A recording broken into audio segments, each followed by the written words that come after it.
I'd see angels and demons in about equal measure. There was this sense of separation.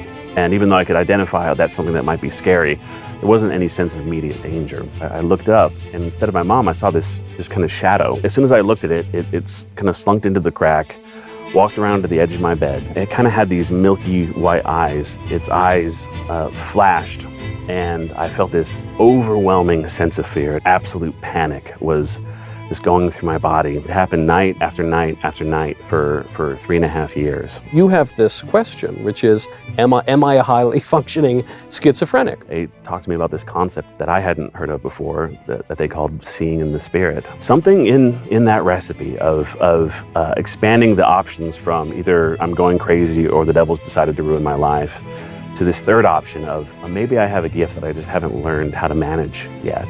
This is your daily experience. It is. Do you see these things now, like right now? While we're talking at this very moment. What do you see? Right now, I can see your personal angel standing right behind you, just behind your left shoulder.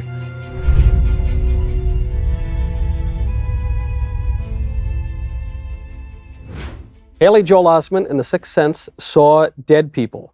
My guest today does not see dead people, but he says he does see angels and demons. And that would be the author of The Veil, Blake Healy. Blake, thank you for coming on the show. Oh, happy to be here. Tell me everything. You've said since you were a kid that you can see angels and demons. Yeah. No, in fact, my very first memory is seeing an angel.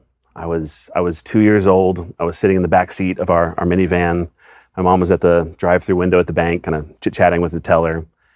And she was playing some worship music on the radio. I remember sitting back there and looking up and seeing just about a half dozen of these baseball-sized lights just kind of drifting back and forth in time with the music. And I don't really remember having any clear sense of what it was exactly, but I remember feeling this sense of peace as I was looking at it. And my second memory is seeing a demon. I was in my parents' bedroom, which was on the lower floor of our house, and my parents were in the kitchen, which was directly above. And I remember I was standing there and I could hear my parents speaking, and I could tell by the tone of their voice that they were in some kind of argument. And as I was looking up, trying to hear what they were saying, I saw this face just kind of morph out of the ceiling. It was long and it was pale, and it had these sharp pointed teeth. And as I looked at it, it kind of pulled away from the ceiling and drifted towards me, which I definitely didn't appreciate very much. So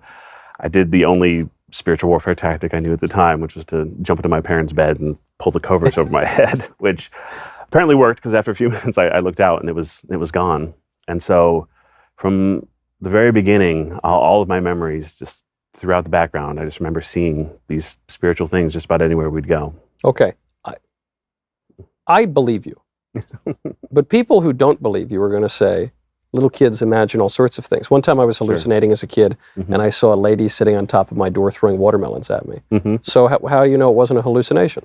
Well, part of it is just kind of how my story continued. You know, I whenever I'm explaining my story, I call this initial stage of my life a time of mutual ignorance. It's because I didn't realize that anything I was seeing was out of the ordinary, and my parents didn't realize that I was seeing anything out of the ordinary as well. That when you're a kid, it's sometimes hard to remember, but everything is new. You see something for the first time almost every day. Yeah. And so I remember, I can kind of in retrospect go back, I remember seeing this big black flying dog and pointing it to my parents and saying, "Oh, look at that big black flying dog," and them being, "Oh, that's nice, honey," in the same way that if I would have pointed out a fire truck or a garbage man or something else I'd find interesting. And so it initially was something that was just kind of in the background. And I honestly remember having conversations with some of my friends, like at school, thinking, as I started to get, you get a little bit older, when you're 2 and 3 years old and you say you see a big black flying dog, people laugh and, oh, that's nice, When you get 5, 6, 7, 8, you start to get a funny look a little bit. And so I remember being 7, 8 years old, going to my friends on the playground saying, "Hey, when you imagine things, you can sometimes really see them, right?" And the other kids, "Oh yeah, sure. Sometimes my imagination is really strong and I can actually see it." And at least for the time being, that was enough. I was like, "Oh, okay, this must just be my imagination." It wasn't really until I was about 9 that my relationship with the things that I saw changed, and I started to realize that there was something out of the ordinary. So how did it change? Well, so as I mentioned, I'd see angels and demons in about equal measure. And even though I could tell that demons would look kind of scary looking, they would be, kind of scraggly, skinny, gray skinned sort of creatures that had sharp teeth that would look kind of, frightening. There's a variety of ways they would look, but they always look a little bit scary. It was scary in the way of when you would see maybe a tiger at a zoo or something scary on the television. There was this sense of separation. And even though I could identify that's something that might be scary, there wasn't any sense of immediate danger. But when I was 9, one evening when I was at home, that experience completely changed. I remember it so vividly. My mom had just tucked me in and put me in bed. And she walked out of the room, closed the door, left it open just a crack. And I could see her walking back and forth and her shadow disturbing the light that was, coming into the room. And one moment it stayed dark and I thought my mom was coming to check on me. And so I looked up, and instead of my mom, I saw this just kind of shadow standing there. It was just the basic silhouette of a person. And it slunk, as soon as I looked at it, it's kind of slunked into the crack, walked around to the edge of my bed. And it kind of had these milky white eyes that were in approximately the space that its head would have been. And as soon as it got to the foot of my bed, its eyes flashed, and I felt this overwhelming sense of fear. It was as if someone had just suddenly electrified me with the feeling of fear. It was running up and down my body. I felt like I couldn't move, couldn't breathe. Just this absolute panic was just going through my body. And I was locked in that space for some amount of time. I don't really know how long it was, but eventually I was able to kind of move my shoulders a little bit and build up enough momentum that I was able to roll down on my face. And once I kind of broke eye contact with it, I was able to fall asleep. So I woke up the next morning, the shadow was gone, that feeling of fear was gone. But I went throughout my normal day at school and things like that. I saw the same type of, demonic and angelic things that I would see typically throughout a day. And I thought, well, I guess that was just a weird, vivid nightmare or something like that. But then when I came back to bed that night, that shadow was standing at the foot of my bed. It waited there as my mom put me to bed. And then as soon as she walked out of the room, its eyes flashed again. And again, I had that overwhelming sense of fear. And this led into a period of about 3.5 years where every single night I would see all kinds of horrible demonic imagery of varying types, stuff from the worst horror movie, which is something that my parents definitely wouldn't have allowed at that time. So it was new things that I was seeing, and it happened night after night after night for 3.5 years. You were seeing these atrocities. Yeah. Again, I don't. It's something I don't mind talking about, but I always try to not overemphasize it because as life goes on, it becomes a smaller and smaller part of my story. But to give a few examples, sometimes I would see kind of a hideous demonic version of a person. It would be pulling its face apart and putting it back together in weird sort of ways. I would see hands coming up out of from under my bed and kind of pawing around like they were looking for something to scratch or pinch or something like that. I would sometimes see small crawling black things all along my walls. And I grew up in a Christian family, and so but I realized of course at this point that something was wrong, but based on the context of what I had decided that either the devil had decided to ruin my life or I was just going crazy, and was really scared to tell my parents either of those possibilities because I didn't know what the consequences of that might be. And so I told my parents that I was scared. And they did all the good stuff that Christian parents would do. They'd pray for me before bed. They'd give me scriptures to read out loud, let me play worship music in my room. But anything that I did just only felt like, holding a candle in the middle of a blizzard, just this very little sense of effect. You told them you were scared before bed. You didn't tell them what you were seeing? No, I thought I would be, taken away from them. I thought I would be sent to the loony bin, kind of hospital, the loony bin, wherever else. And so I was scared to tell them what was going on because, again, I just didn't have a context for it. I'd heard stories of people maybe seeing a demon once or something like that, but nothing really like what I was experiencing. And so, it was just kind of locked in this increasingly terrifying stalemate for about 3.5 years. But if you didn't start out crazy, that could drive you crazy. I definitely started to feel a little bit unglued by the end of it. I mean, and again, it's, you hear kids go through a lot of things, and we as people are pretty resilient, and so as overwhelming as that was, I still lived a pretty normal life. I went to school, I hung out with friends, but I didn't like sleeping over at people's houses very much because I didn't want to deal with that experience while I was at people's houses. I would definitely start to get panic attacks before I'd be heading to bed, and just really didn't know what to do. And it wasn't until I was 12 years old, and we moved across the country and started going to a new church that I finally got some relief.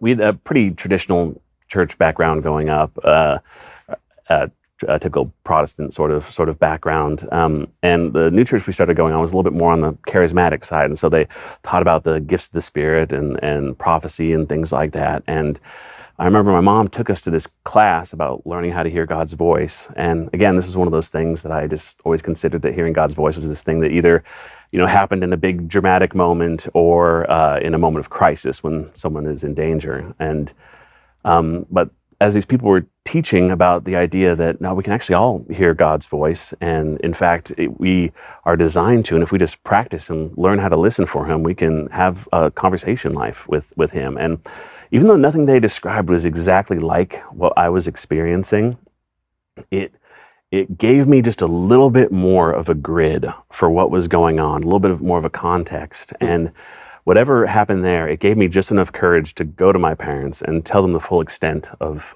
what was going on. This is around age 12, you tell you. I was a little 12 and a half at this point. And so I told them that. We got a meeting with some of the church leaders that were there, and they talked to me about this concept that I hadn't heard of before that they called seeing in the Spirit. And something in that recipe of expanding the options from either I'm going crazy or the devil's decided to ruin my life to this third option of maybe I have a gift that I just haven't learned how to manage yet. And then and also, of course, sharing with my parents and letting them into fully what was going on. My experience with this stuff that I saw completely changed. I remember that first night after meeting with the church leaders, I got in bed, I saw the exact same kinds of things that I had been seeing for years at this point. But it was like all the sting had been taken out of it. What had been overwhelming and terrifying looked like a cheap puppet show made out of old Halloween decorations. Like it just didn't have the impact with it anymore. And over the course of just 1 week, it completely diminished, and I didn't have those nightly attacks anymore at all. But you kept seeing things. I would still see things during the day, but it wasn't this, and it was interesting. When I would see stuff during the day, it was almost like this passive experience, and you kind of feel this way when you're a kid, like this is my space and everyone else is doing their thing out here. I'm on the bus to school and all these people are out here doing this. And so everything that I saw spiritually outside of that, it was about its own business, didn't even show any indication that it could notice that I could see it at all. And so it felt in the background. Whereas when I would have these attacks at night, it felt directed towards me. It felt invasive. Personal, It felt very personal. And so, there was a very different quality. And because I was having these nightly things, I honestly started trying to ignore some of the stuff that I was seeing during the day just because I, obviously associated it to some degree. You know my next question. What's that? Do you see these things now? Yeah, no, just about any time I have the mind to look. Like right now? Just while we're talking at this very moment. What do you see? Well, right now I can see your what I call a personal angel standing right behind you, just behind your left shoulder. And right now, he's a pretty tall, broad-shouldered fella, and he has this, I guess you'd call it a broadsword that he's holding in his hand. And I'm not an expert in medieval weaponry, although I probably ought to be given my profession. But I think the term is feathered, where it's the blade is thicker at the end, kind of gets thinner in the middle, and then is thicker again at the end. And I see him very, very carefully honing this blade. I can tell it's got also like interesting notches on the end of it. I see him honing this blade very, very carefully. And I can tell it's an intricate process, especially as it gets to these different notches and places that I imagine if I had to sharpen it, that it would be a difficult, sort of process. And he's kind of going from one side, turning it over, going to the other side. And on the flat of the blade, on one side, the word is emblazoned justice. On the other side is peace. And whenever I see these things now, and as I kind of learned how to derive what kind of purpose it is for them, especially when I see someone's personal angel, the question I always ask in my head is, Lord, how have you equipped this angel to serve the purposes that this person has in their life? And I know a little bit about you. I've watched some of your shows and a little bit of your background, but the first thing that occurred to me when I saw that sword is it looked like it would be very difficult to balance. Like it seemed more weighted towards the front, which seems like it would be an advantage in the strength of swing speed and everything, but would make it very difficult to use. And even the shape of the edge and everything, I imagine has particular use, but is something that would be very difficult to wield, even difficult to take care of. And the impression I get as I see that is that you have had this gift of releasing justice and peace into all the different kinds of environments that you've been in over the years, and doing it with a great amount of strength, but a great amount of intentionality and wisdom. And that there's, you can correct me if I'm wrong here, but there's, I imagine, a real sense of the precariousness or the difficulty of aiming correctly and aiming each stroke with wisdom and accuracy. And I just want to encourage you that, again, I feel like God has equipped you with an angel that is meant to serve that purpose and to continue to refine that gifting in your life. Well, thank you. Yeah, certainly. Lovely to hear. Yeah, sure. I notice you've looked around the room a little bit. I've looked around the room a little bit too. Is that just a reflex as you talk, or are you noticing other things? Well, interestingly, it's a bit of both. I've always been a naturally curious person, so I've interest in how your crew operates and things of that nature. Cameras. Yeah, it's all fun stuff that I have a casual interest in. And then, there's stuff going on in the spirit all the time. And as I've gone through the years and built a kind of spiritual vocabulary, there's a lot of stuff that I can understand and interpret very easily or quickly, but other things that I'm not sure what that is. I'll file that away for later and hopefully be able to have a conversation with it about it with the Holy Spirit later and get some kind of insight about what that might mean. To give it kind of a general idea, as I was walking around your guys' offices and space here, I noticed a number of angels moving around carrying these kind of crates, and they're sort of the industrial kind of wooden shipping crates that you see, like equipment stuff being mailed or delivered to different places, so big wooden crates, and carrying them around and delivering them to different rooms. And a few of them were opened, and I noticed that what was inside of them was mainly what looked like kind of raw materials, like I don't actually know if that's how they do this normally nowadays, but sequential bricks of like iron and gold and silver, and as if like it was being prepared for smelting or for preparation. And I asked the Holy Spirit what that was about. I was just observing that, and I just heard him say, I'm preparing them for the next phase. And again, I've only casually followed you and some of the others in this network, but oftentimes when I'm in an environment or in a business or in a space, there's different things in the spirit that are going that have to do with what God's doing in that space. And I felt that both practically and spiritually that there is a large amount of supply that's coming in, and it is it's interesting because again, in his divine wisdom, and he both gives us free will and also is sovereign. It was interesting to me that it was raw materials, because to me that is an invitation to what would you like to make out of this? What would you like to smelt this into?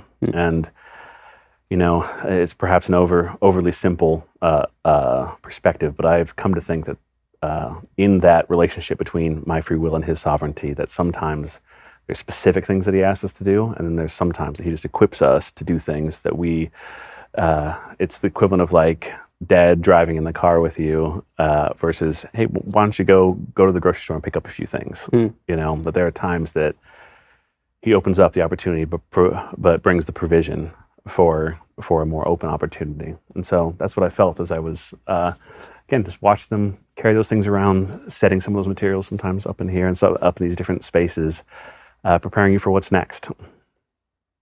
That's more interesting than whatever I was talking about. That's probably a good thing to pay attention to.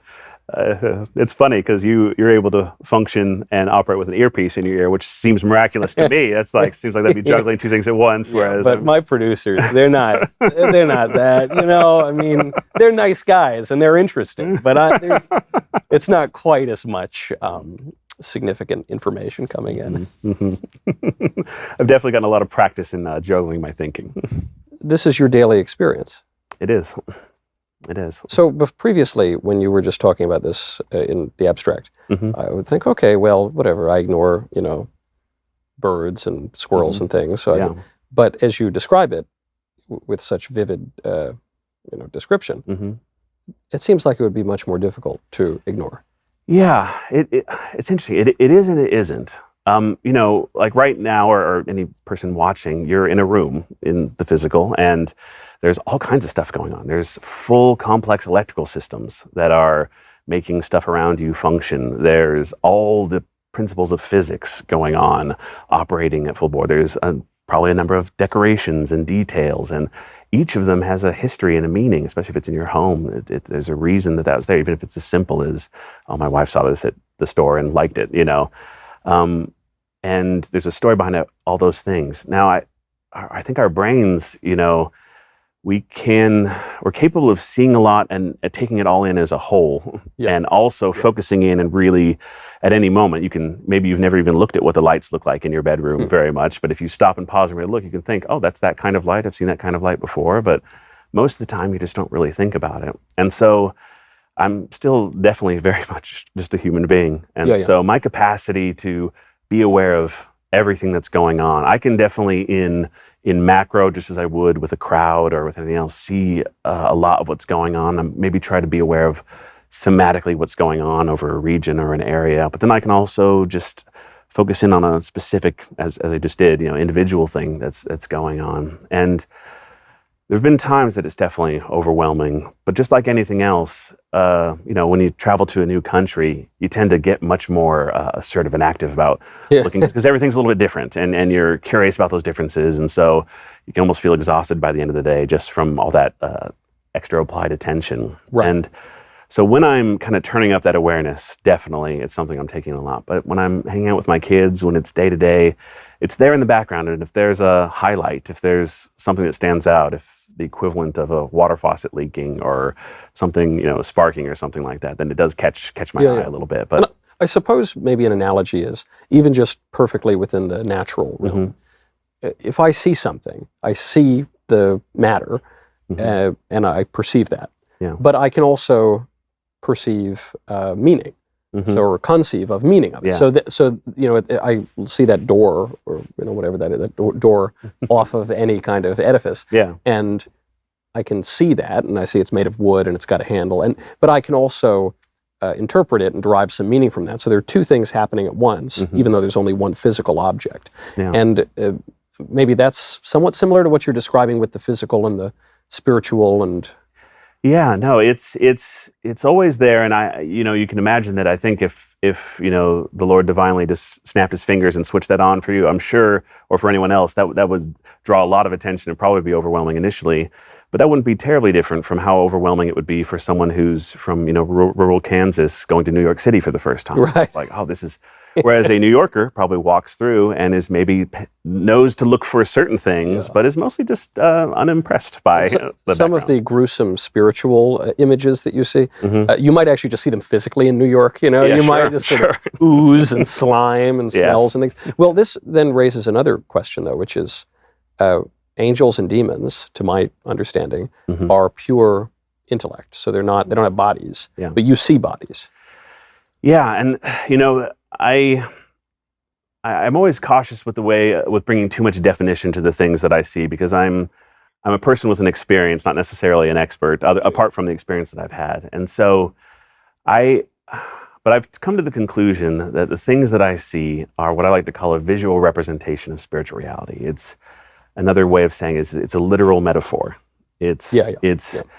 I am seeing a prophetic imagery, if you will, of what that thing is. And so I'm always kind of cautious where I put the slider of the metaphorical versus the literal. Do I think that angel literally is, approximately 7 feet tall? I think maybe that kind of reality is maybe an inaccurate way to think of it in the physical sense. Yeah. But it is a representation of authority. That sword is literally used to cleave things is maybe going a little bit too literally, but understanding that its shape has a kind of literary sort of meaning, in the way that it looks. My friend Andrew Clavin makes this point that, which sometimes people think is too cute, but I think it's actually quite insightful, which is that the word literal refers to letters, which are symbols. Yes. So one does not, and also if you really believe, as I do, that man is body and soul, that we're not just all materialists or bags of flesh, then then the line between the literal and the figurative is going to be pretty blurry. And if you believe that God took on flesh and dwelled among us, then it's going to be even more, all the more so inseparable. Yeah, certainly. Yeah, that's definitely one thing I always try to emphasize to people is, especially in our kind of Western materialistic society, where we're so used to, even from a young age, being trained to focus on the material and to see it as more valuable or real, that when we approach some of these things, we think of it as like, oh, this is the other place, or this is this far away place, when really this is just part of creation. It's one integrated system. Right. If I notice mathematical patterns or geometric patterns, it's not that the math is like totally separable from the flowers or whatever I'm looking at. It's just the created world, right? So these things often inhere in one another. Yeah. Okay, so this is part of your everyday experience, and it's been going on for a very long time. When you do finally come clean about what you're seeing, you're in this nurturing environment where they don't send you to the loony bin. They just say, maybe this is a spiritual experience. Mm-hmm.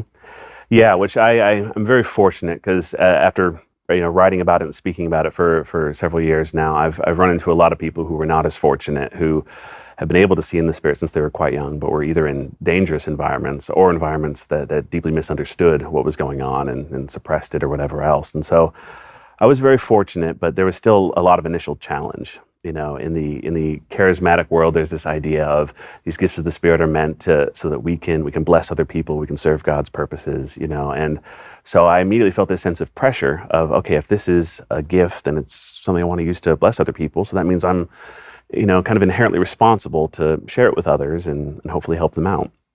And so sometimes this went great, and sometimes it didn't go so great. I quickly noticed as I started observing the things that I was seeing with kind of more intentionality, that sometimes there was this obvious meaning in the way that things looked. If I went into a worship service at our church, I would see angels dancing with banners in an almost choreographed way, along with the kind of rise and fall of people worshiping. And I'd share that with the worship team afterwards, and they'd be blessed. They'd be like, "Oh, heaven's partnering with the way that we're worshiping, and that's awesome."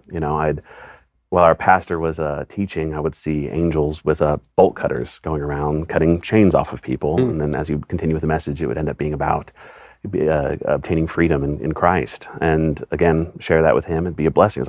Maybe it's a little weird that angels are carrying bolt cutters, but it is this synchronicity of heaven's partnering with what we're trying to do here. And so sometimes it was sensible and there was kind of a clear meaning. Other times it would be kind of strange. I remember there's this one day our pastor invited people to the front who had never experienced the presence of the Holy Spirit before, and so that they could be prayed for. And as he invited them up, I saw this orangish, yellowish, reddish smear of light come into the room, and it was moved around in a kind of liquid way, but it seemed solid in places and then somewhat gaseous in others. And it came and it swooshed along the line of people this way, swooshed along the line of people that way, and then flew out the window. And I thought, what does that mean? And so again, I see this and that means I'm supposed to say something, right? So I talked to our pastor and he was just as confused as I was. And so I'm like, wow, this is awkward, you know? And so some of what I would see made a kind of logical sense. Other things would be more abstract. But as I kind of would, and I felt this sense of duty. So week after week, I would just sit at the back of our church and I would look at what was going on over the course of the service and try to understand it and try to make sense of it, try to see what I was supposed to, do with it. And I didn't like looking for demonic stuff, and as I was looking for angelic stuff more and more, I would see more and more of that and less of the bad stuff, but I would still see it from time to time. And so I thought, well, this isn't very pleasant, but I'm seeing it, so I should probably say something about it. And so I remember the first time I decided to try that. I was 13 years old, and so I'm sitting at church in the front row, and service has just come to an end, and everyone's kind of milling about, talking to each other and everything. And I'm like, okay, I gotta get over this fear, to start talking about some of the demonic stuff I see, because if I'm seeing it, I should say something. And so I look around the room, there's 2 or 3 possible options, but I see this guy at the back of the church, and I see this demon on his shoulder. I see what it's doing, and so I'm like, okay. And this guy is a person I'd already talked a little bit about my experience with seeing the spirit, so like that's a slightly less complicated conversation. And so I'm the kind of person that I either need to do something right away, or I'm going to be stuck thinking about it for 6.5 months. And so I'm like, okay, just get up and do it. And so I got up, I walked up to him, and again, I'm 13 years old. He's in his mid 50s. I'm this tall, and he's 18 feet tall. And I walk up to him, and as I'm walking up, I'm like, I got to say something like helpful or informative, right? And so I look, just like, hey, buddy, your left shoulder. Right. And so I look, I see what the demon's doing. I kind of get an interpretive sense of what that means. And so I walk up to him, and I say, excuse me, I couldn't help but notice that you have a demon on your shoulder, and I think you should stop looking at pornography. And he turned red and then purple, and a few quarter constructed words came out of his mouth and then stomped off. Now, what was weird about that situation is I can, of course, in retrospect, realize I made several errors in the way that I approached that situation.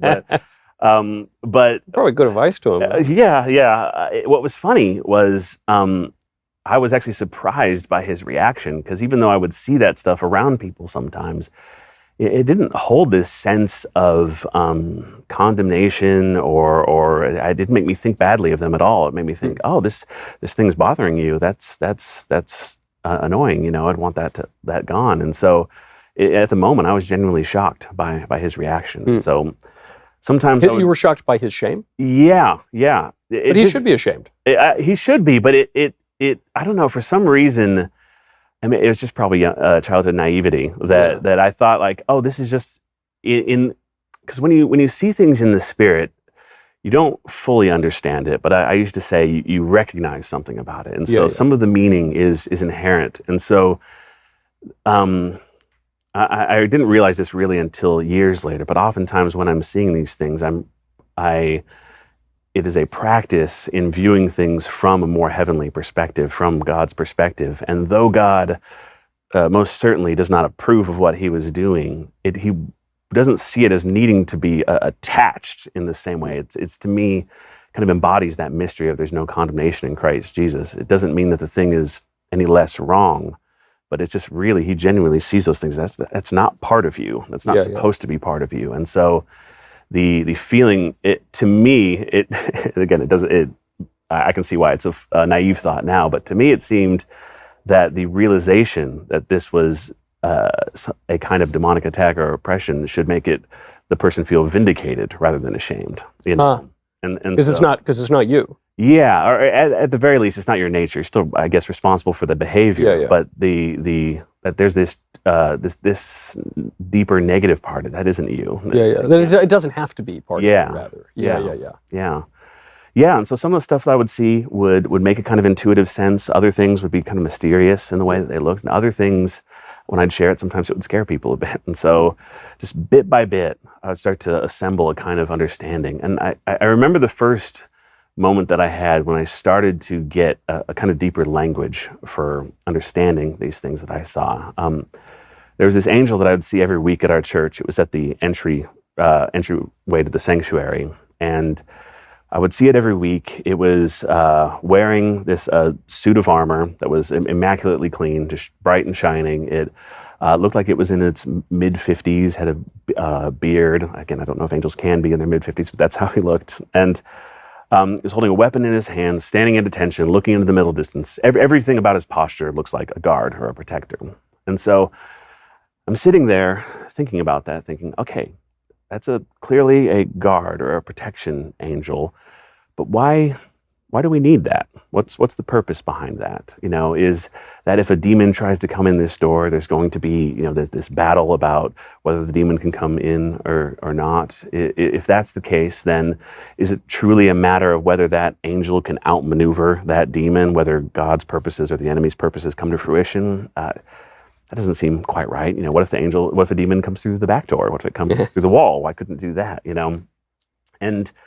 And for that matter, we're covered in the blood of Jesus. God's presence is with us. We have the Holy Spirit inside us. What additional protection does an angel provide in that scenario? And so I'm just rolling this around in my mind. And as I'm thinking about this, I suddenly have what I would call a vision. Now, it's not the kind of I wasn't seeing anything with my physical eyes, but it's like all of a sudden this short film just played on the screen of my imagination. And in this vision, I just very quickly saw these two kingdoms.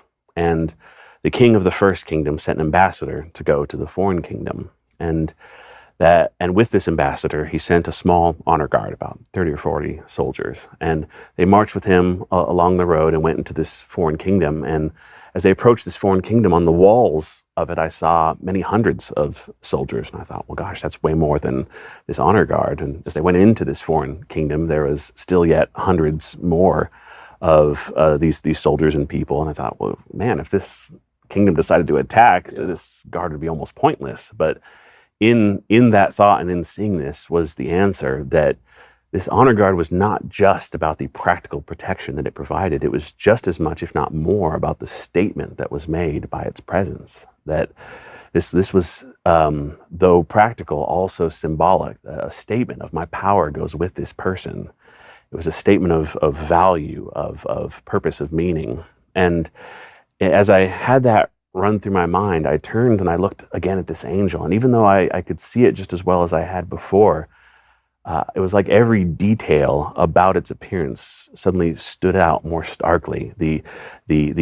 How immaculately clean and well taken care of his armor was, the way he was standing at attention, all spoke of the value that he had for his assignment, the purpose. Even the appearance of age spoke of longevity, of maturity, of length of service. And so I started to realize again that there's this line between the literal and the metaphorical, that I can misinterpret things by maybe going too metaphorical and thinking, oh, this is just an abstract idea of protection.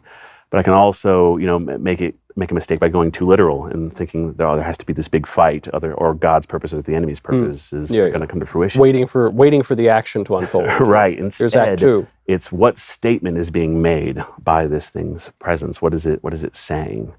And that kind of interpretive process started to, bit by bit, make more sense of these things that I was seeing. Yeah, a priest friend of mine says, he's not the first to say it, that it's a wicked generation that seeks after a sign and a wonder, and to none will it be given but the sign of Jonah. But that it's a stupid generation that ignores signs and wonders, and which I think is an important, addendum perhaps to that. Yes, absolutely.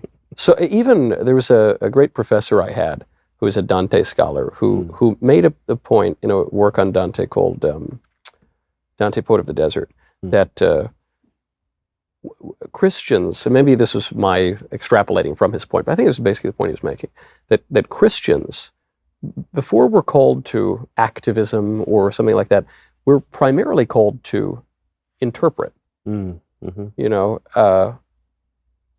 We refuse to, so many people refuse to interpret the signs of the times. You can't say, that we being physical, but also spiritual, also intellectual, and having will, that we have to draw meaning out of things, and then act in accord with that. But I don't know, that doesn't really appeal to our activist age. We always want to be doing something, but we are kind of primarily contemplative. We're not the chief actors in salvation. We are recipients of grace, but we're not saving ourselves here. Well, I don't know. To a wicked generation, no sign will be given, none but the sign of Jonah. Yeah, and it was interesting, this tension between, I didn't realize it really until retrospect, but I kept trying to understand the things that I was seeing in terms of their utility. Yeah. And it wasn't really until, not really one moment or experience, but the kind of reflection on cumulative experiences over many years, that I realized that the statement was often the most powerful thing that was there, rather than the utility. And when it comes down to it, I think someone like God, utility means a very different thing when you're omnipotent. Yes, right, of course. I mean, I've had a number of experiences that I would call numinous or religious experiences. Maybe not quite as frequently and vividly as yours, but when I've described them, like one friend of mine, he said, "What do you think the purpose was of that experience? What do you think we were supposed to do? What do you think?" And I thought, maybe I'm lazy or thick or something, but I thought, when those experiences happen, I consider it to be a wink of providence, a reminder of God's order in the universe. And if I am to draw any particular meaning out of it, often I will just say, well, I suppose I was supposed to be there. I suppose right place, right time, I guess. Yeah. And I'm content with that. Maybe that means I'm uncurious or something, but I don't know that I can do much better than that. Yeah, no, even though this is such an integrated part of my life, holding it somewhat loosely seems to be part of the process, at least to me, that anytime and people sometimes pull on me in these ways of like, anytime we try to derive like, hey, who's going to win the election, or what should I do with my job, or things like that. There are occasionally moments of things that are insightful to that. But anytime I've tried to go down those paths, it just hasn't felt right. It's what has always felt most right is, how does this reveal God's nature? What does it say about Him? And any other interpretive metric to me has just not led me into a helpful place. I remember this one time I was working at a warehouse store when I was younger, and I was the low guy on the totem pole, so I was cleaning up at the end of the night, and last few shoppers are there, and I'm looking, and as I've seen for years, every single person I see has a personal angel with them that's walking alongside them, carrying something that has to do with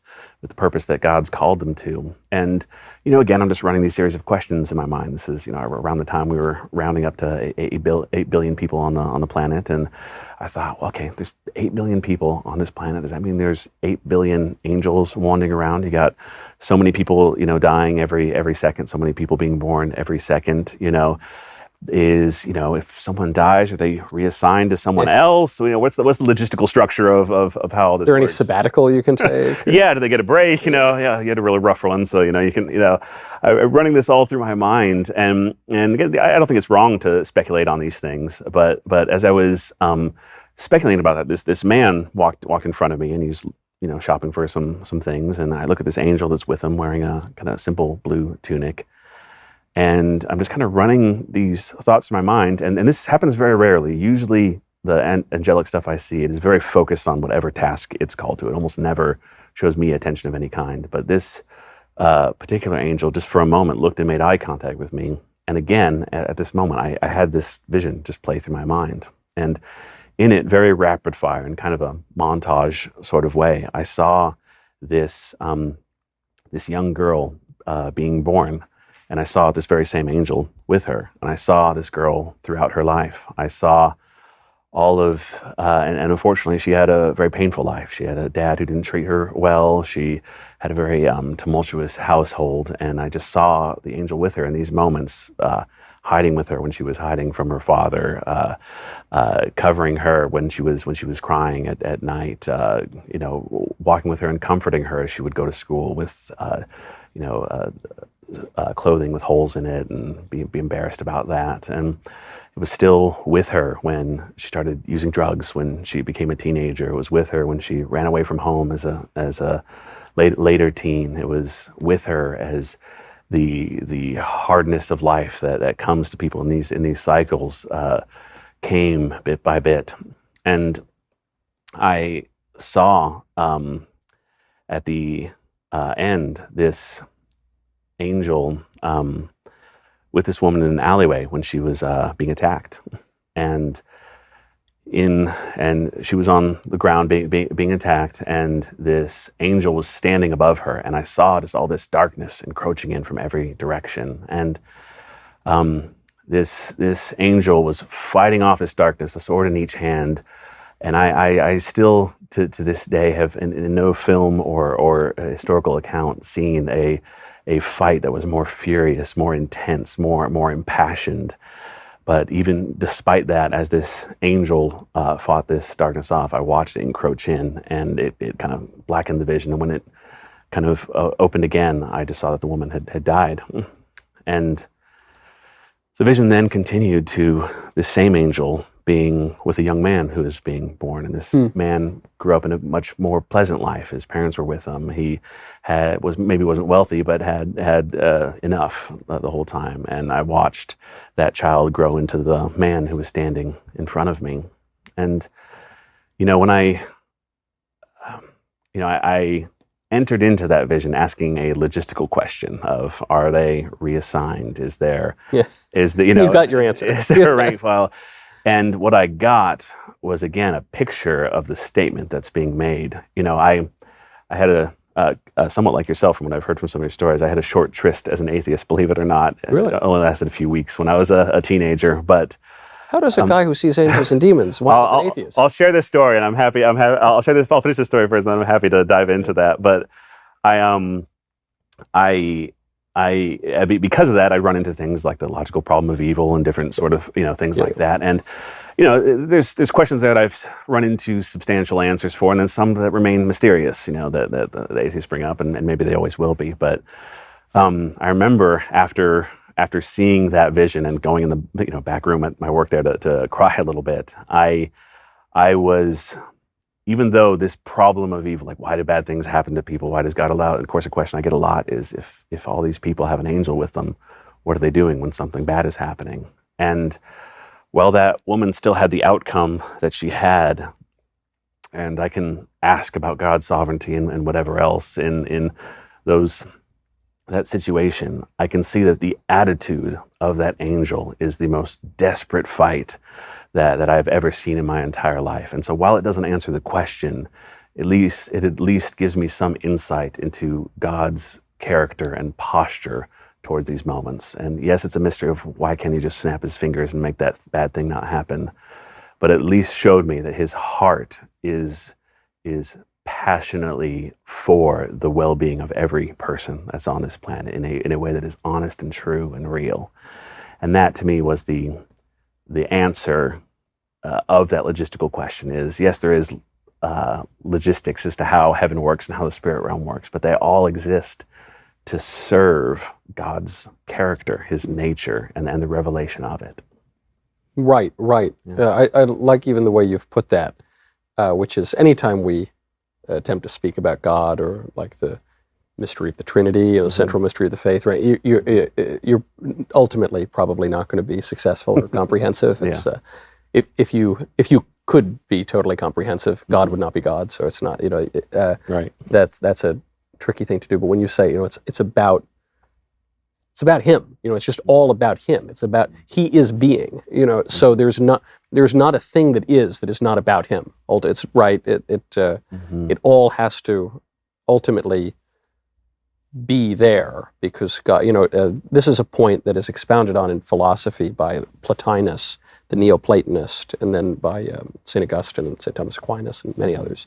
That getting back to your earlier point about, is it just the good force and the bad force fighting? We don't live in a Manichaean reality. That's not really how it is. There is God, and God is good, and evil is the privation of good. Evil is not, you can't put evil and God on the same plane. It's just, there's God who is, and so to be is good, and then there's evil, which is the privation of good. And I can't take it much farther than that. I'm not as smart as Plotinus, and I'm certainly not smart enough to describe the interwoven threads of reality, but that seems like a pretty important point. Absolutely, yeah, and recognizing that there is always more that we can understand about that, but we'll never, of course, be able to grasp all of it. Yeah, St. Thomas Aquinas had a mystical vision at the end of his life, which there's a famous story about it where God says to St. Thomas, "You've written well of me, Thomas. What would you have?" And he says, "Non nisi te, Domine." Nothing but you, Lord. Which is the right answer, it turns out. That's not. It's a Corvette is not the right answer. Yes. And but Thomas Aquinas, when he had this mystical vision taken up, to the third heaven, he says, "Everything I've written is as so much straw." This is one of the most intelligent people who's ever lived, the greatest theologian probably ever in history, and he says, "Everything I've written is straw," basically. Which I kind of. Which then, okay, I want to get to the atheism thing, but first I want to get to the third heaven. Reminded me of this, because you write about this in your book, and it's something that really clued me in that you are credible, and even before I had met you, just reading the book. Sure, yeah. You describe these three layers. When we read something like the third heaven, St. Paul's taken up to the third heaven, most people read that and think, I don't know what that really means, but you have a sense of what it means. Yeah, and I always try to hold some of these definitions loosely, and to me it's less, I don't want it to be a being shaky kind of thing. It's an attempt to remain humble in the approach to these things. But I think of this as this is at least a way of making sense of the things that I've seen, which is that I kind of see it as three layers of reality, or three different realms. That we have the physical realm that we're all familiar with, and is determined by the laws of physics as designed by God. And then we have the what people would call like the second heaven, or some people call it the soul realm, and that's to me like where our intellect would sit, our mind, will, and emotions, and to me that's also where I typically would see like demonic things operating in that on that level and in that space. And then the third heaven to me would be like the realm of the spirit. This is things that operate by the way that God does and his kingdom. And I see us as beings that are at all times existing in all three, that we are spirits that have a soul that live in a body. And while the exact metaphysics of that are still a great mystery to me, it helps kind of understand that there's different layers that operate by not different rules necessarily, but nested rules, if you will. Yeah. That description is how I was taught to understand specifically the second heaven. Which you don't read about quite as much, but that's there's like heaven, the heavens like the Jupiter or whatever, and then there's the physical world, and then the second heaven is intellectual, it's philosophy, it's and then the third heaven is spiritual. And for us as hylomorphic beings, of course we're going to be playing on multiple levels all the time, because I'm a body. I'm not, now there are fashionable ideologies that say my body has nothing to do with who I am, but my body has a lot to do with who I am. Sure. You are seeing angels and demons in images, with bodies, even if it's not literally bodies, physical bodies. But I'm not just a body. I'm a mind. I'm a mind, but I can think about justice in the abstract. A rock or an iguana can't do that. But then there would seem to be more to it even than that. I don't think St. Paul is just a good philosopher. There would seem to be this third heaven, and so I think you're probably wise to say, look, I'm not a theologian. I leave this to the professionals. Yeah. I'm just a guy with a gift to it. But it does seem that your description is pretty apt. Yeah, it's been fun in retrospect. I've always been a reader and still like to learn, and I've been a lifelong student of the Bible as well. And I'm always cautious at anything that too immediately validates what my opinion is about what I see, because that can get you in bad loops. But But at the same time, it's been helpful as I've read more Christian philosophers, as I've read more people who have smarter than me that have delved into this, how what I've experienced fits neatly into a lot of those understandings. And you said something though that piqued my interest, which is you said you see the demonic stuff disproportionately in that second heaven. What do you mean by that?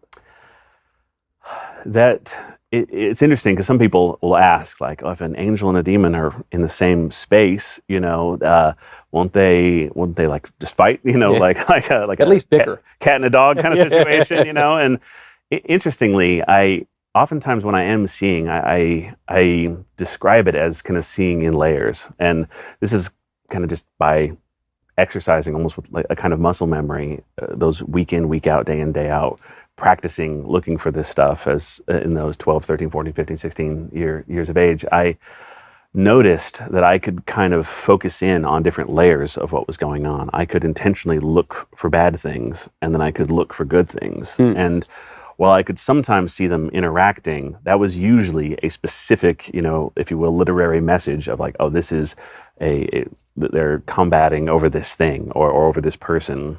Most of the time, it was almost like they were in different planes a little bit, if you want to think of it that way, different channels, And so I could look for the good things, I could look for bad things, and I would when I would focus on one, I would not see the other, and vice versa. I noticed that I could focus on what was going on with an individual and see a set of things, good or bad, that's going on with them.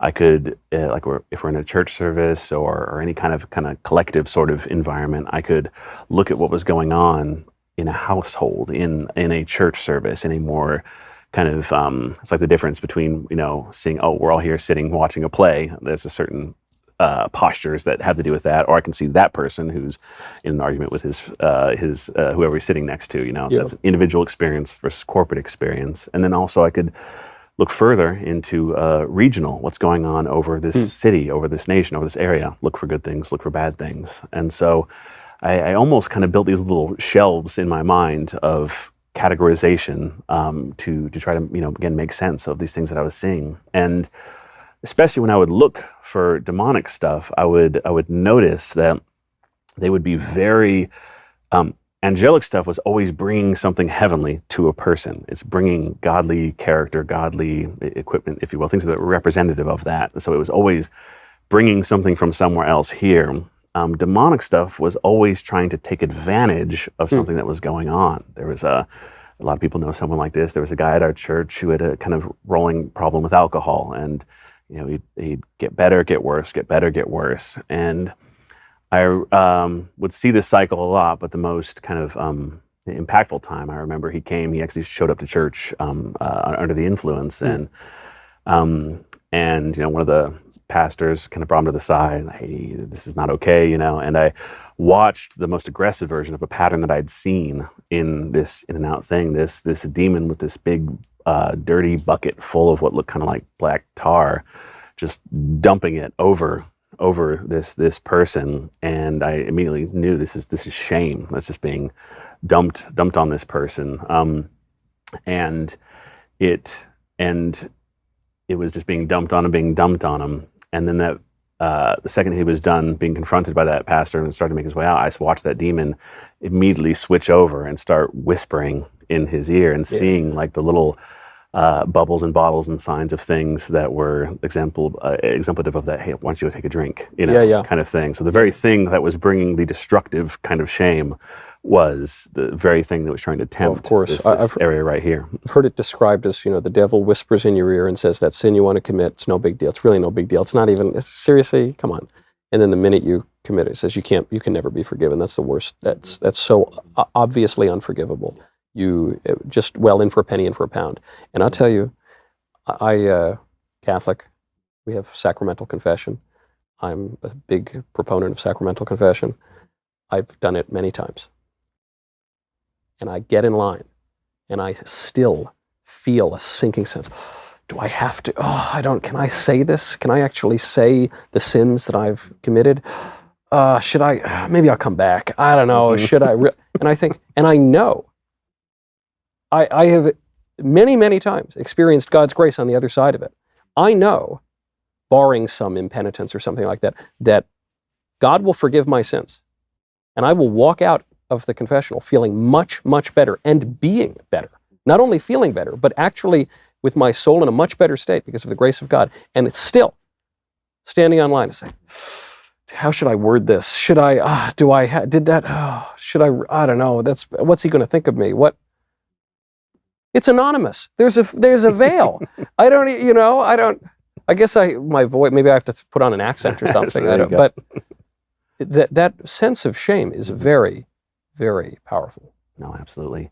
And it's again, as I said, these demonic stuff is always, it's something that's already there a little bit in our own mind, in our own head, in our own system. But so the demonic isn't so powerful that it can like create that stuff or generate it, but it tries to take advantage. It tries to take that way that you're upset about this thing and say, can you believe they did that? Whatever it is, and try to spin it into an unhelpful direction, and so they're always in that space, working in that, again, soul sort of realm, in that mind, will, and emotions sort of space. I like this image that you're bringing, which I think is accurate. I think it's actually just a perception of something that, the angels bring you graces from God. Mm-hmm. They bring you things from heaven. Mm-hmm. And the demons all they can do is just mess around. All they can do is just jumble stuff up and exploit, and they're just working with, they bring nothing to the table. Mm-hmm.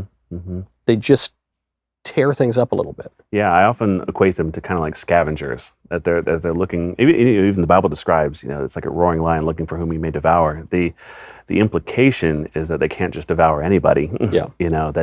And if you even study predatory behavior, they look for an animal that's separated, that's isolated, that's sick, that could be taken advantage of in some other way. And of course, we all know this, that when I'm feeling lonely, when I'm feeling sad, when something bad happens, that's when those of course we can generate our own negative thoughts, but when those kind of out of control, when it feels pulled, one direction or the other, they're looking for that moment of advantage. Yeah, I think when do I sin?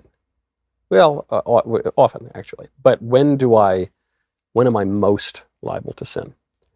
It's when I'm tired, when I'm stressed, when I'm out of my regular habits and routine, when I'm just like, when would I be more likely to be injured if I ever were to engage in an athletic event, which is probably unlikely. But it would be when my muscles are exhausted, when my head's not on straight. When am I more likely to, crash my car? It's if I'm really tired or drunk or something like that. It would seem to be the same thing in spiritual life. Absolutely, yeah. That it's my third book, Indestructible, is about spiritual warfare, and it's really built around this idea that it's a kind of spiritual hygiene is often much more powerful and more powerful in the long term than just, I'm going to cast this out or I'm going to pray against this. It's not that you shouldn't do that, of course, but the actual, place that I think most of us should put our attention is the better our spiritual hygiene, both in our fellowship and connection with other people, our connection to God, our connection with the purpose that we have in our lives, that those things make us indestructible. Yeah. Because the enemy doesn't even have anything to bring to us. The best description I've heard of a confessional in my life is that it's the laundromat. Yeah. It's the laundromat for your soul. Don't you think of it, if you just think of it in really practical ways, even if you think, I didn't spill any coffee on my shirt this week, it's okay. But, just oils and stuff you need to launder your clothes, so you have to. So all of this really, really good advice and really good insight. And somehow you wind up an atheist. How does that happen? Well, I definitely never made it all the way over there. I never became a practicing atheist, whatever. Yeah. You were not a devout atheist. But as I grew older, I had this period from kind of 12 to about 15 where was learning a lot more about these things that I saw. But then also, as I got older, my parents were involved in church leadership, and I saw the good and the bad and the challenges that come with that kind of pastor kid experience. And then also, I've always been hungry for knowledge and love learning and reading and understanding the world as best as I can. And so some of it was just running into ways that at least the churches that I was at, the way that they would treat scientific things, subjects that I enjoyed and liked studying, that they would kind of treat them with a scorn that started to not make sense to me. And then again, some of these problems that I would see that would be brought up either by atheist arguments or whatever else, this problem of evil, a problem of divine hiddenness. What years would this have been? This would have been, gosh, I guess that would have been around like, oh man, total brain fog here. Probably around 2000, 2001, 2002, 3, around there. I ask because it was around the same time I became an atheist. There were a number of reasons for that. Mostly my own hubris as a punk little 13-year-old kid. Sure. But that was the time of the rise of the so-called new atheists. Yes, and I definitely read a lot of. I read a lot of Christopher Hitchens and Sam Harris and different people, and again, I wasn't so much immediately like compelled by, oh, this is all so right, but it was more like, this does ask questions that I'm asking, and when I ask these questions in the environment that I'm in with people that I do still trust, they seem scared of the question, and that was hard for me to reconcile, and so I went through this period where I said, okay, and of course I started to realize that, hey, this experience could be false. I could be just a high-functioning schizophrenic, Right. I read about things like sleep paralysis. I'm like, oh, some of this is just a phenomenon that might just be explained by our physiology, and I'm kind of running through all this and start to become concerned about it, and so I went through this period where I just said, I want to take everything that I believe and not throw it away, but set it on the table and decide what I want to pick up and what I don't. And in many ways, sorry. For those who are listening, I think we should keep talking. Yeah. There is a very strange squeaking that might be some animal or something. That's possible. And I will mention as we continue to chat, because I like to ignore these things. Yeah, sure. When I sat down with Father Rehill, we had more audio problems than I've ever experienced in an interview. Yeah. And I asked, it was annoying me at first. We were stopping and going, okay, reset, more audio issues, sounds and things. We were in a new location. Yeah. But then at one point, he seemed nonplussed. And I asked him, I said, does this happen to you often? And he doesn't miss a beat, and he says, story of my life all the time. And I said, okay, well, never mind, let's keep rolling. We didn't have sound problems again. Wow. So you don't know. You never know. Is it a purely natural explanation or something else? I don't know. Doesn't bother me too much. These things do happen both ways sometimes, I think. Yeah. But so you have this question, which is, am I a highly functioning schizophrenic? Basically? Yeah, and I approach it with a level head. Just as I of course grabbed a few books about schizophrenia to try to understand how it operated, and I was reasonable. Like, there's a lot of symptoms that I could theoretically have. There's a lot of symptoms I clearly don't have. And so it didn't throw me off the cliff, but it brought this question up. And so it wasn't really a singular moment. It was this kind of one by one selection of these different principles, these ideas that I had been given, and choosing to pick them up back again and again. Ironically, I say I became an atheist. I talked to God about it a lot, during that time. And it really was, I see just a season of Reconstruction where and the other part too was I noticed that with all this stuff that I saw, there's plenty of times that there was stuff that I saw that I would say to someone that's like involved knowledge that I couldn't have known otherwise. And so there was a certain verifiability in that. Yeah. But I didn't like trusting in that. That's like, I don't, and I couldn't quite put my finger on why exactly, but it's just this, it's too easy for me to try to delude myself if I insist on looking for proofs of that what I'm doing is valid or right. And so I just kind of decided to set that entire idea, again, on the table with everything else. But bit by bit, I would start to pick things back up. And, I was raised to, you shouldn't have sex before you get married. I'm like, okay, maybe. I don't know why. I'm not going to just go run out and do that real quick, because that's a thing. But let me... Can't take it back exactly. Yeah. Why? Okay, well, great. Why? And again, I would just have a short vision where the Lord would show me something that would just mean that, sexuality is this thing that you can create a context for how you experience it, and things are of different quality depending on the context in which we experience them, and are of different value based on the context we experience them. And so, what kind of context do you want to create for sexuality? Do you want that to be something that you share with one person, or something that's just of lower value that can go anywhere? And so I thought, okay, that one goes back on the table.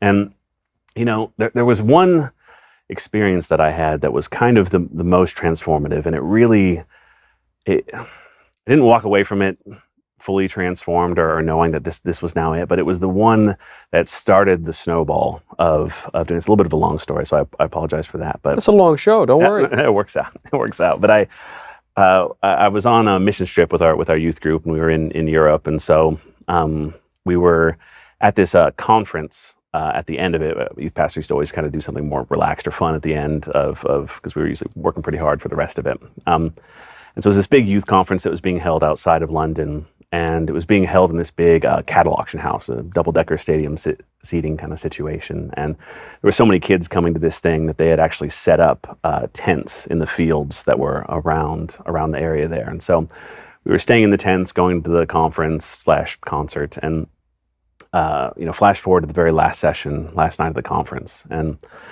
I'm sitting there, I'm in the upper back row. We're going to be flying out the next day, and it had been a long trip, so we're pretty tired. And, I've grown up in church, and so by the pentameter and rhythm of the way that the preacher is speaking, I can tell that he's kind of gearing up for a gospel message, invite people to receive Jesus for the first time. And, I've been saved since I got saved at the post office when I was 3 years old, which is a separate story. But and so I decided that the best thing for me to do was to try to take a quick nap. And so very spiritual. During the gospel message? Yeah, it's very spiritual decision. I'm also in the middle of this kind of tumult with my faith at this point as well. And so I put my feet up on the empty chair in front of me and leaned back and leaned forward for no real particular reason one more time, just to look back down. And for the very first time in my life, I saw Jesus standing there. He was in the space between the stage and the chairs, and he was just pacing back and forth in that space. And he was pacing in such a way that his gaze was remaining fixed at a point somewhere at the back of the room. He would turn his head so that he could keep looking at that spot. And so I followed his line of sight to the place that he was looking, and I saw this girl, 14, 15 years old, and there was this divider between where the stadium seating started and the rest of the chairs were, and she was leaning down with her head kind of rested against this divider. And immediately, the second I saw her, I knew that that's who Jesus was looking at, and I heard a voice in the back of my mind say, "He sees no one but her." And the way that he was walking, it had this purposefulness, this intensity, this it wasn't anxious, it wasn't nervous, but there was just this purposefulness to the way that he was walking. And it was so strong that it felt like all my other senses were almost shutting down or growing dull, just so that more attention could be dedicated to watching the way that he was walking. And so it was distantly that I heard the preacher begin to invite people up to the front to receive Jesus if they hadn't before. But as soon as I heard that, my eyes immediately snapped back to the girl, and I saw her just for the briefest moment. She was laying there with her head against the divider, and then she just peeked up. And the second that she peeked up, I saw him move, but it didn't take him any time to get there. Jesus was pacing at the front, and then he was standing right there in front of her. And again, I'm just feeling the weight of the moment. My attention is being just drawn more deeply, being almost magnetically pulled towards this. And she had slumped her head back down in those intervening moments. And so one more time as he was standing in front of her, she just raised her eyes for just the briefest moment. And as she raised her eyes the second time, I saw these chains appear all around her. They were covering her from the top of her neck to the bottom of her ankles, and they went off in 4 long strands. And at the end of each was a demon. And they pulled and twisted the chains in such a way that caused her to slump her head back down and rest it on this divider. But that didn't really matter, because Jesus leaned forward and he kissed her on the forehead. And the moment that he kissed her on the forehead, every single link in the chain exploded like firecrackers, just just every single one of them. And the demons flew back from the loss of tension. And as the last link in the chain broke, there was this bright flash of white light, so bright that it completely blinded me. I couldn't see anything. And after a few moments, my vision faded back in, but when it did, I couldn't see the stadium. I couldn't see the chairs. I looked down and I couldn't even see my own body. I couldn't see myself. All I could see was Jesus and the girl. And he was standing there with his arms open wide. And, before she'd just been wearing some normal clothes, but in that moment, and, it's something of a Christian cliche, but she was wearing these robes that were whiter than white, the whitest thing I've ever seen before or since. And she leans forward and she hugs Jesus around the waist. And as soon as she does, I feel this sense of heaviness from above me. And so I look up and I see this hand coming down, and it's big. Each finger is about as big around as a baseball bat. And it's coming down, index finger extended, and it touches me on the forehead. And as soon as it does, all of reality suddenly snaps back into place. The stadium chairs, everything just pops into existence. I find myself standing. I'm not entirely sure when that happened. But the snap back to reality is so sudden that I kind of stumble backwards and fall into my chair. And I'm sitting there feeling overwhelmed and kind of get my wits about me just in time to sit up to see the girl running up to the front to receive Jesus, even though she already had. Now, that was obviously a very impactful thing to see, and I felt very shook by it in the moment. But what really changed me and changed the way that I was understanding these things that I saw in the Spirit is what happened right afterwards. I was sitting there and I was again feeling like a truck had run over me, just like feeling just shaky and processing, almost feeling like the heat of having seen that radiate off of me. And all of a sudden, everyone around me stands up and starts walking. And I'm like, oh, I guess it ended at some point. And so I get up and I start walking. And I'm pretty good at getting lost in my own neighborhood in broad daylight. So I'm not entirely confident in my ability to make it to the correct tent that our group is staying in. And so 3,000 kids leaving this thing all at once. And I look and I see one of the girls from my youth group and kind of fix my gaze on her and think, as long as I keep my eyes on her, I'm not going to get too terribly lost in this situation. So still feeling shaky, a little unbalanced. I'm walking and have my eyes fixed on this girl. Now, this is a girl from my youth group. I know her, but we weren't super close friends or anything. But as I have my gaze fixed on her, I see everything there is to know about her life. I see every moment of joy, every moment of peace, every moment of fear, and every moment of pain. They flash through my mind, pop, pop, pop, pop, one right after the other. Not just like a slideshow, but as if they were memories that I had, as if they were memories about someone who I cared about very much, a sibling or a dear friend. And I saw all of these things, and then I saw her entire future. I saw every decision that she could possibly make. I saw all the decisions that she would actually make. I saw the perfect, beautiful path that the Lord had laid before her, and I saw which parts of that she would choose and which parts of that she would not choose. And all of this, everything about her past, everything about her future, just swirled and congealed together into this overwhelming feeling of love. This feeling of love that was so massive. It was like an idea. It was like a sensation that was too big for my mind to hold. It felt like trying to grip a ball that's 5 sizes too big. You can kind of almost get it, but not quite. And it just got bigger and bigger and bigger until it was painful to look at her. So I had to turn away and look in a different direction. And next to me was another person, a person I never met before. But as I looked at them, I saw everything there was to know about their life. I saw every decision they'd ever made, every decision they would make. I saw all of it, and it all again swirled and congealed together into this overwhelming feeling of love that again became so overwhelming that it began to feel painful. So again, I turned and looked away. But as I mentioned, I'm in a very large crowd. And so I would look and see this person and saw everything there was to know about their life, saw this person, saw everything that there was to know about their life. And I'm ping-ponging from person to person, unable to slow it down, unable to control it, the rate at which it's getting to the point that it's overwhelming, happening faster and faster and faster. It's like my eyes are magnets that keep sucking from person to person to person. And again, I describe this as a feeling, but it felt like more than that. It didn't make me want anything from the person, but it demanded to be expressed to them. I wanted to hug them. I wanted to kiss them. I wanted to pick them up the air and spin them around. I wanted to give them words of encouragement. I wanted to grab them and scream in their face how much God loved them. But anytime I thought of anything to do, it was so painfully and woefully inadequate in comparison to that love that it felt almost insulting to do something so small in the face of something so big. And so I finally got a bright idea and looked straight at the ground. And so I'm shuffling through this crowd of 3,000 people, staring at my shoes, when I kid you not, someone's foot kicks out in front of me. And I see everything there is to know about their life. I see every decision they've ever made. I see every decision they will make. I see the fullness of their potential and how far they're going to make it along that line of potential. But again, I fall completely and totally in love with this person before I even see their face.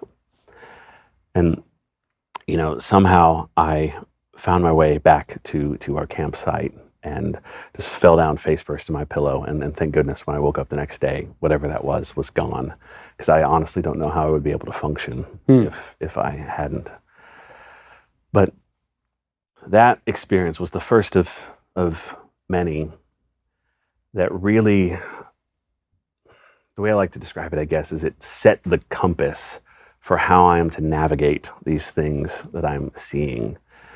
I can talk now out of the retrospective numerous experience and talk about how important it is to only try to understand these things within the context of who God is, to not try to just spiritually discern this or that. That's what witches and people like that do, but to know instead try to understand it by God's perspective, how he sees it, how he wants us to understand it. And as it says in Scripture, one of the most sublime and true pictures of his nature is love. And I experienced just a snapshot of it that day, just a small piece of it. And that was the interpretive compass that I needed to try to make sense of these things that I saw. And at least for me, that and experiences that I had afterwards became the answer to my atheistic conundrum, which was really what it came down to. It is I didn't really care if what I was seeing was right or a construction of my mind. If it served that kind of goodness, that kind of love, then it couldn't be just something that I manufactured. It couldn't just be something else. This is something that is worth serving. And even if I might feel uncertain about this, or even though this question might still be hanging in my mind, if it serves that goodness, then I don't need to know all the details. I don't need to understand. So you're not saying, it's not a utilitarian calculation. Well, I don't know if it's true, but it's for a good purpose, so it's fine. No, you're saying something, no, it's the love is manifestly true, and it is serving the love, which is true. So I'm not going to worry about the doubts in my mind. Do I have that right? Yeah, the best way I can describe it, it's funny because even to this day, I can get down that utilitarian way of thinking and ponder on it and think about it, but the reality of that love is so profound that all of those ideas seem so small in comparison to it. Why, even though I still have a value for that understanding, for those questions, for what answers might lie behind those, they are so secondary is too small a rank for the distance between this other thing. And I would gladly serve that, mystery and all. St. John Henry Newman had a great line, which has stuck with me, which is 10,000 questions don't make one doubt. Of course you have questions, of course, but that doesn't make one doubt. It sounds like that was your experience. Yeah, absolutely. That realizing that to doubt the reality that was behind that was impossible. It's now to my advantage. I think it's that sense of having questions of not, I guess, not really believing in myself, not believing in my own gift, but believing in God. Yeah. And if this gift serves him, then it is a worthwhile venture. That has actually, to me, been of benefit, because rather than trying to get my questions answered, I'm trying to understand this love more. But you said something very troubling in that, which is, you said you could see every choice that people could make, and the whole path God had laid out for them, and how far they were going to make it down that path, basically, and how they were going to reject certain goods that God had laid out for them, how far to their potential they would make it. Yeah. But we all sin, and so we all presumably, get off the path, and we can then conclude we don't live up to our full potential, or maybe not. What do you? This is a troubling thing for me. What if I blew it? What if I just don't make it to my full potential? Absolutely. It's, I walked away from that experience, especially once the kind of heat of it cooled down, and I started to kind of run through what the implications of some of that might be, and how to understand that. I still wrestle with the same questions of, I don't pretend to be able to unravel the mystery of God's sovereignty versus free will, and there's, again, many minds have wrestled with that one, but that somehow in his sovereignty that he could create and create the opportunity for an ideal that is up to the standard of his goodness, which of course is impossibly high, that he could create an absolutely golden and clear opportunity for that we could, in our sin, all fall short of that, because I didn't see one that didn't in that option. And yet that the response to that and the sum measurement of all that was this overwhelming adoration, this overwhelming love, that I felt almost as if I was seeing the whole of what a person is in that moment, and feeling how much God loved each and every one of those people. And it's hard because, we all know that while we were yet sinners, God loved us. It's true, yet we still have this, and I still, of course, recommend everyone live as righteous a life as possible. Like, of course, it's to your own benefit and to the benefit of everyone around you, knowing that every one of us, myself included, will fail. Yet, I guess the best way I can put it, and this is, maybe it just leaves it more open than it does close it, but that God knew what kind of thing he was creating when he made us. And even though it is true that there is maybe a better version of each of our lives, it is also true that he made us this way and wanted us this way. And so is it somehow also true that this is actually the best? And that's a mystery that I don't know how to unravel. Yeah. Like Adam and Eve didn't have to sin. No. They chose to sin. And so that was that, and they get kicked out of the garden, and sin and death pervade the world. But also, Christians say on Easter, "Oh, happy fault that won for us so great, so glorious a Redeemer." No sin, no need for the redemption. Yeah. I'll take it. It's a grand I'll take it, yeah. It's a grand mystery. But it's, again, I don't pretend to know the answers, but I also know that if a book doesn't have a villain, doesn't have challenges to overcome, I know that it's a book that we tend to not be compelled by. Even though I can sit on the edge of this and want good things to happen to these characters in the book because I'm like them, I will be dissatisfied with any story that I read that the conflict doesn't add up to something that is of substance, of meaning. And whether that's, the nature of the wrestle that we have, and that itself is pleasing to God, or it would maybe be more pleasing to him if we walked that line exactly right. The best I can find is a truth that's in a great deal of tension in that space. Now, you mentioned earlier that you can kind of zoom in, zoom out. You can see spiritual things at a personal level, or at a regional level, or a national level even. So you're looking around the country. Do you see anything in particular? Not to put you too much on the spot. No. I don't mind sharing it. People have liked this to varying degrees. So, and I'm happy to have your opinion on it or anyone else's. But I do feel, and I've noticed this with other people who've seen the Spirit that I've met over the years, that there does tend to be, for lack of a better term, a natural kind of specialization that I'm always been more naturally drawn towards individuals, people, the inner structure of their lives, both as a person and also as when I'm seeing the spirit. I like to. That's where my eye will naturally be drawn. Is where are they at in their story right now?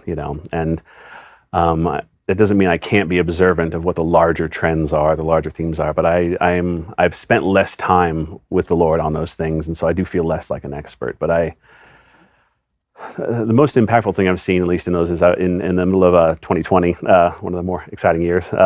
I said, okay, Lord, what's going on? And I saw this vision. I walked outside and I looked up, and first I saw this happening in the scale that I'm about to describe from a distance, and then I saw it yet again in my mind's eye from like an above view, so I could see the scale. And I saw these two great, what I would call principalities, which is demonic entities that are more operating on that themes and trends kind of space, nationally, internationally, all that sort of thing. And I saw these two great principalities, and one of them had the word, they both had crowns on their head, they both looked very similar, but one of them had the word Democrat written on the front of its crown. The other one had the word Republican written on the front of its crown. Now, as I looked, I saw that the one that had Republican written here had the word Democrat written on the back of his crown, and the other one with Democrat on the front of the crown had the opposite, Republican, written on the back of his crown. And the second I saw that, it was interesting. So initially, there was a certain heaviness in the air in that year, as I'm sure we all felt in different capacities. And when I first saw that, I felt like a sense of dread, like, oh, this is like a big problem. Yeah. But the moment I had that secondary vision where I could see it from above, I could kind of see it clearly. I could see that this kind of dualistic crown thing on its head. I immediately realized, like, oh, this is just a spirit of division. And a spirit of division, again, demons can't create stuff. They don't come up with stuff. They look at what's available and see what they can work with. And so to me, that is not a condemnation of the Republican or Democratic Party. Or even an equivalence. It's not, no, it is just, this is what the enemy would try to do, is how can we use this to create division? We can use these things and try to position it in such a way that creates divisiveness, that creates disorder. And, there are, interestingly, this is kind of a speculation, I guess, but in some ways, divisiveness is almost the opposite or the counterfeit of holiness. Holiness is separation by righteousness, by God's nature, by His otherness, and that is a healthy separation, a righteous separation. Division to me would be and I actually would suggest that holiness creates a division that is healthy, that creates goodness, that creates goodness on all levels. The wheat from the chaff. Precisely, and the divisiveness, though, the spirit of division would be something that would look to cut and look to separate and look to create borders in only ways that would cause destruction, that would cause harm, that would, and you don't have to be a seer to know that there was a lot of division going on in 2020. But a division to keep me away from an axe murderer is a good, healthy, and ordered division. Sure. A division to separate my head from my torso is an unhealthy division. It will not be conducive to my flourishing. Very true. Very true. Folks, the biggest deal of the year is here. 50% off your annual membership to Daily Wire Plus this Black Friday. With the Daily Wire Plus membership, you get access to exclusive movies, unapologetic series, and commentary you will not find anywhere else. Here's the key. This is the kind of stuff that helps change the culture. If you want content that speaks the truth, that defends the principles we hold dear as conservatives, head to Daily Wire Plus. Get 50% off your new annual membership today. Get yours now while the Black Friday deal lasts. Fast forwarding beyond 2020, any political insight, spiritual political insight from 2024, maybe with a certain 45th and 47th president and world historic figure? I was as in some ways surprised as anyone on that night. And I've always lived my life right or wrong with a very high level of trust with God, as far as again, I recognize that there is action that's necessary, and there are things that we should stand for and respond to, but at the same time I also know that there are many themes and structures that are outside my hands. And so In the same way as when I saw those two principalities in 2020, as we were coming to the election, I asked the Lord, "Hey, what's going on?" And I had a sense in that moment, and I didn't feel released to share it at all. So it's actually the first time I've talked about it outside of a few friends. But I had this sense that Trump was not going to win in 2020, and that the Lord was going to give the country a rest. And it made me think of, as I understand it, in some surgery, sometimes a surgery is sufficiently complicated that it has to be done in two sections, and it might be necessary that there is a surgery followed by some time of healing and then another surgery. And the only clear sense I got in that moment was that Trump was not going to win in that moment. Didn't feel released to say it publicly at that time, and held it until now. And I didn't even have any presumption about what that meant, that Trump would again be elected later or whatever else. I tend to view, and whether it's right or wrong, again, in the same way that I view as the third heaven and the second heaven and the first heaven as separate things, that while God is absolutely invested in our lives and the flow within that, He's at the same time so far above it that all these things are very small, you know. And it's a dichotomy that's hard for our minds to wrestle with, because our level of care and our level of investment are often so tied together that I can imagine me not being worried about my child would mean I wouldn't care about them. But God is bigger than that, I have to imagine. And so, you know, and so with that, I always trust that God is doing something good with whoever is in place. And I'm a casual fan of history. When I look at the breadth of history and the kinds of leaders that have been in position, I can get back to that problem of evil or see moments of such profound divine intervention. I thought, wow, God is steering the boat of history. And so in the midst of that, the best that I know how to do is, while I haven't personally seen, I haven't been in the same place that Trump is ever before, so I've never actually seen something one way or the other. You don't see it on TV? Yeah, so interestingly, I will see things being released by television. So if there is a news story that has a lot of fear to it, I'll see fear type things coming out of the television, but I wasn't able to watch your YouTube channel and see what your angel looked like before being in the same room as you. For whatever reason, it's an interesting limitation. But yeah, I need to be in the room to see that. I might have like a vision of the Lord might show me something in my mind's eye at different occasions, but typically I need to be there and actually see it.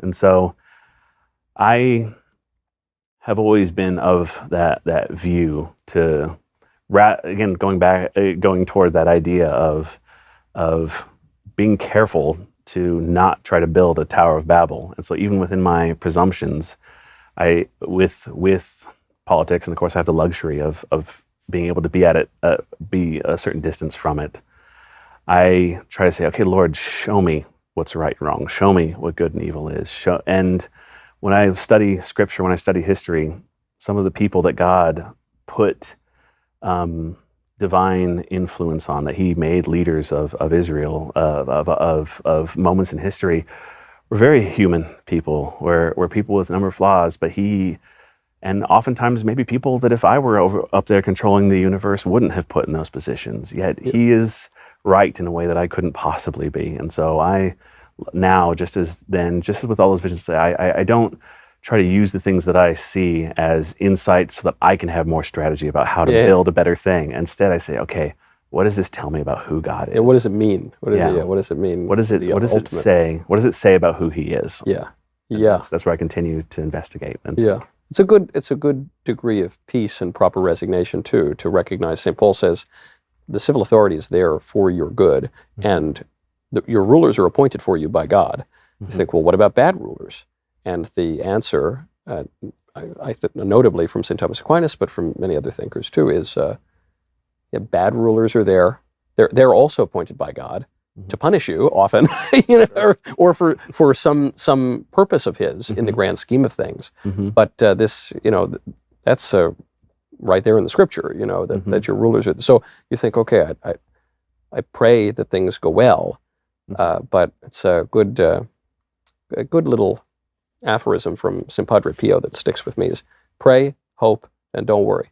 And I always try to do my best to stay in my lane. I'm not a political analyst. I'm not a theologian, but I do want to make sure that when I want to make sure to know that there is this great temptation that happened at the first temptation of the tree of the knowledge of good and evil. I want to decide what's right and wrong for myself. I want to create my own justice. This is echoed later in Scripture with the Tower of Babel. I want to build my own way to heaven. It's exemplified again thematically throughout Scripture with both the literal Babylon and the metaphorical Babylon. I want to create my own empire of justice. And you see it recurrent throughout history, and you see it especially today, which is people saying that traditional morality, forget about that. Morality is just a weird quirk of our natural and idiotic evolution, totally senseless, and we can do whatever we wish. We can either become the Übermenschen, or we can become the social engineers to get rid of Homo sapiens and create Homo Deus, and we're gonna rebuild humanity. It's gonna be so great.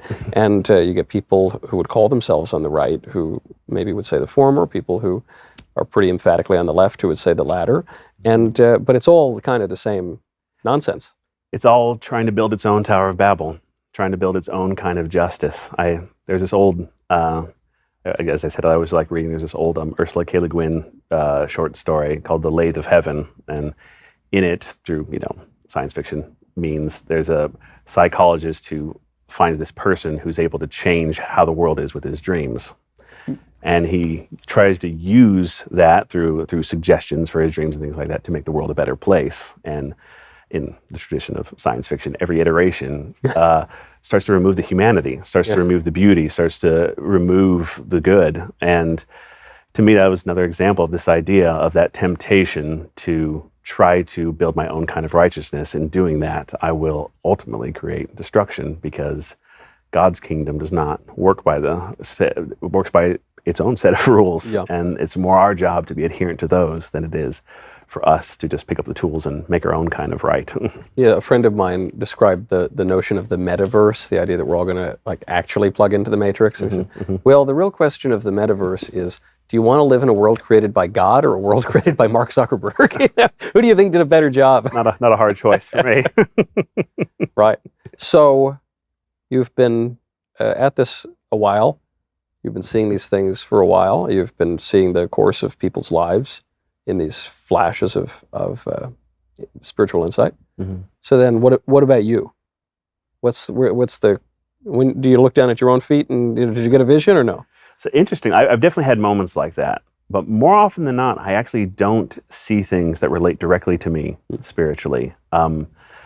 Multiple reasons I've thought of that is that we are, of course, designed to need other people, and to need insights that we can't get on our own. I actually have been having a conversation with the Lord over the last couple of years of I, as a person, have not always been the most in tune with my own emotions or my own feelings. And I thought, well, maybe there's work that needs to be done there to be able to self-reflect that bit. But one thing that I do see quite regularly, going from national level down to the domestic, I can see in my day-to-day life the effect that I have on my environment. And so I have 5 kids and a wife of 16 years now. And I like telling this story because it makes me look bad. But there was this one particular day where we were in an elevated discussion, my wife and I, and it's a good euphemism. Yes, yes. Elevated discussion. Yes. And it was one of those moments where, and I think anyone who's been married or in any kind of relationship really has had these moments where something rises to your mind to say, and this is not the thing to say. But you say it. And it was nothing horrible, of course, but it was not the right thing to say. And it was a moment of weakness, and I just let that fly out of my mouth, And again, it wasn't horrible, it wasn't demeaning, but it wasn't kind either.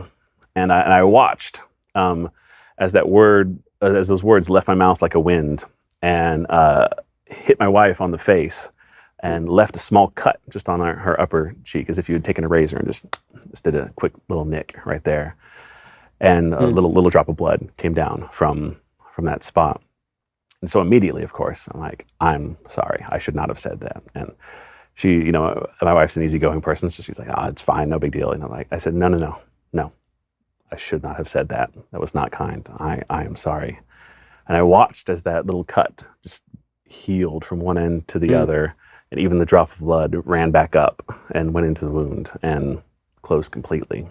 And so, again, I'm very much a human being, so I'm not aware of that 24/7 at all times, or in the heat of the moment if I'm upset or sad or whatever else. I don't always remind myself to look for stuff spiritually, or even necessarily trust myself to interpret it correctly or not to my own advantage in a given moment. But I do try to be in tune with that awareness of how, or rather, that's one of the things I've noticed that I've been able to be more aware of, is how do my actions and the way that I carry myself and what I believe affect my environment, my family, my relationships.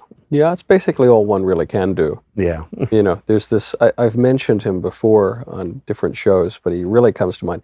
Guy who lived a rough life as a young man, and now he wears an I Love Jesus hat and goes to Mass every day. He's in the Bronx. And he's, I keep it simple, buddy boy. I do my best, God does the rest. I keep it simple. That's good advice. You're a lot less likely to get tripped up that way. Yeah, absolutely. Blake, the book is The Veil. Go get the book. Blake, a real pleasure. Thank you so much for coming in. Thank you very much.